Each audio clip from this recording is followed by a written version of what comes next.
Have you ever wanted to migrate from modular embedding to the modular embedding SDK? Well, we got a skill for that. Let me show you. So if you head over to our agent skills repo, you can see we have 5 skills here. The one we're looking at today is this Metabase modular embedding to modular embedding SD upgrade. And you can install all skills at once, or you can install a specific skill. We're going to go ahead and go to skills.sh and just go ahead and copy that skill. And then we'll open up Visual Studio Code. I'm going to paste that in here. Let's go ahead and run it. Cool, I'll make this a little bit bigger. We'll select Cloud Code. Project is fine. Proceed with installation. And it is done. So if I come over here, you can see Claude. Here's the skill, Metabase modular embedding to modular embedding SDK upgrade. So next, we'll open up Claude Code. Let me make this bigger here.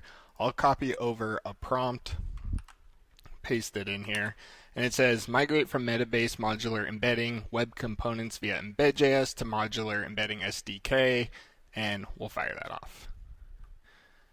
So it found the skill. We want to say yes, use the skill, and then I'll pause the video, fast forward it, and see you in a second.